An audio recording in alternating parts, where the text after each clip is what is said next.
Magandang hapon po mga kasaka. At ito na po yung resulta ng ating naging demo farm po natin. At ito na po yung natapos na po yung ani. At babasahin ko po lahat itong mga gastos doon kung kumita ba naman tayo o hindi. At ito na po, babasahin ko na po. Ang naani ko po doon sa area na 9,000 square meter, pumapatak po siya ng 105 kabans, pero yung average na kilo niya, kulang-kulang na, humigit kumulang, kulang-kulang na 6,000 kilo. Ngayon, yun pong mga nagamit doon sa ating demo, babasahin ko po at maririnig nyo at makikita nyo kung kumita ba tayo o hindi. Una po talaga, yung pong seeds. Pero dalawang bag, nagkakalaga po ng 2,500. At yung traktora para po sa land preparation, 2,000 per hectare ang tanggap nila. Ngayon, yung pong pupunta na po tayo sa punla. Yung pong bunot ng punla, gumastos po ako ng upa ng bunot, 2,450. Tapos, yung pong tanim, upa po ng tanim, 5,500 per hectare. At saka po yung sumunod na po, gagamit po tayo ng post-emergent na herbicide, yung pong pangbuto. Nagkalaga po siya ng 680. At yung pong mga pamerienda at pasigarilyo na kuwan po sa punla ay sa tanim, gumastos po ako ng 129 pesos. Sa kuwan naman po, yung sinasabi namin na sibar, yung pong kalabaw na may kareta na magde-distribute ng, magta-transport po ng punla, yung sibar ang tawag namin. 531 ang upa niya, pati merienda na po yun. At sunod po natin, kailangan po natin ng insecticide, fungicide, saka ayun po, ang kailangan na sumunod. Bumili po ako ng fungicide sa fungicide na natibo. Gumastos po ako ng 765 sa isang kahon. At kailangan din po nung deep well na patubig sa langis. Naka 2 litro po ako na 360 ang bayad, yung 2 litro.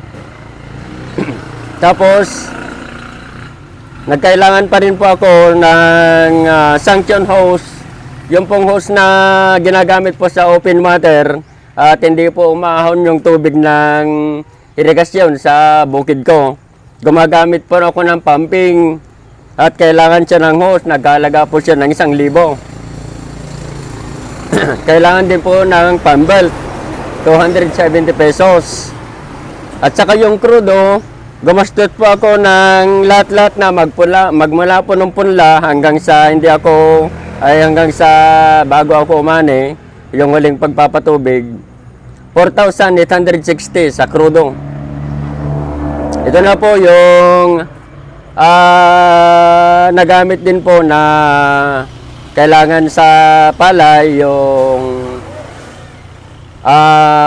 organic fertilizer na 23 bags sa 9,000 square meter. Nagkakalaga po siya ng 5,060.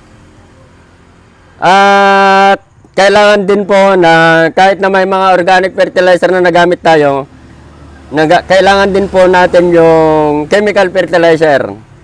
At ito po yung gastos sa pataba na chemical fertilizer. Sa 6 na bag, 11,500. At nagkailangan din po tayo ng pangkuhol. Ito po yung kailangan na halaga po nung pangkuhol. 800 per kahon. Nakagamit po ako ng isang kahon.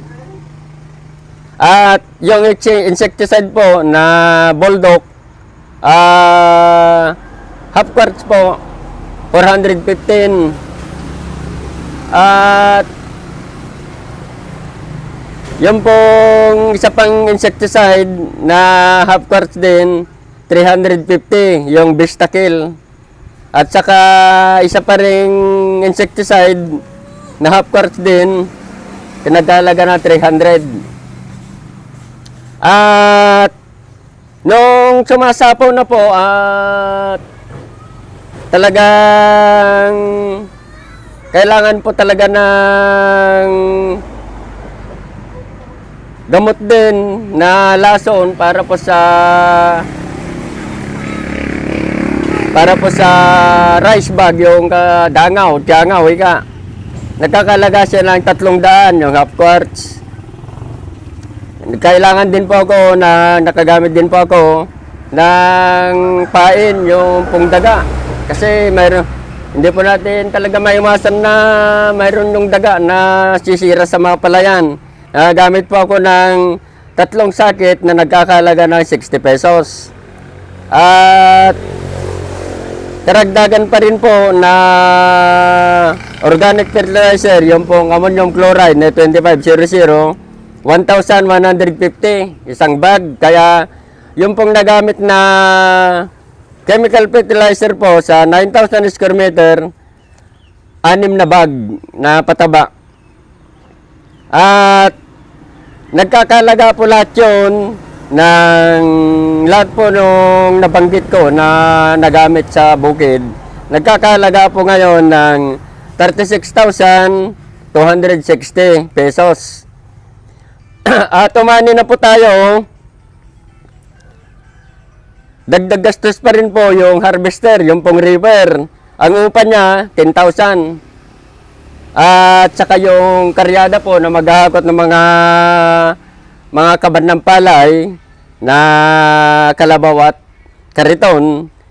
Nagbayad po ako ng 1,575 sa 105 kabans. Ngayon po, idadagdag po natin doon sa 36,260. Nagkalaga po siya ng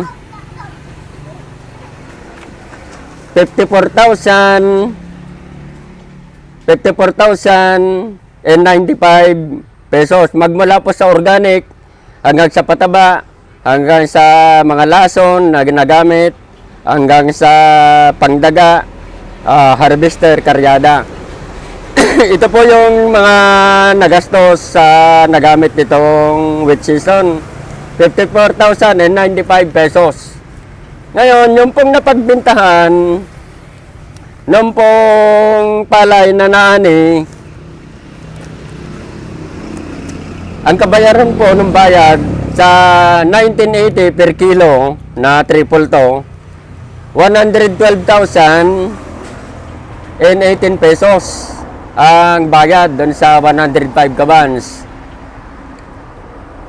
At ibabawas po lahat yung gastos natin dito na 54,095. Meron pong natitira na 57,923. Yun po yung naging neto ko. At kahit pa paano po sa ani, alam nyo po kasi mga kasaka, hindi mahirap po nating igaya yung naani natin kapag ka dry season, sa rainy season, alam nyo naman yan. Magsasaka tayo, alam natin na medyo mahina yung medyo mahina konti yung maani. Kasi kapag ka rainy season kasi, marami tayong mga na-encounter na sakit na palay, kalamidad, at kung ano-ano pa. Kaya umabot po siya ng ganon yung ani. At doon po sa area natin na na pinagkuhan nung demo farm natin na palagi niyong napapanood kila Kuya Diego at saka kay Kuya David na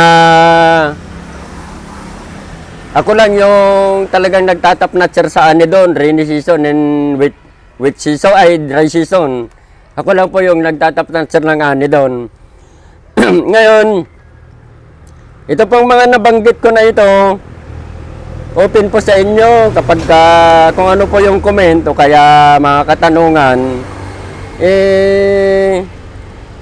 magtanong lang po kayo, kaya mag-comment kayo sa account ni Kuya Diego para mapapaabot sa akin at masasagot ko po lahat kung ano ba yung talagang masasabi ninyo. Hanggang dito na lamang po at sa susunod na cropping na naman siguro tayo magkikita-kita ulit. At maraming salamat sa inyong mga walang samang pagsubaybay sa programa po nila Kuya Diego at saka ni Kuya David. Maraming salamat po. Magandang hapon.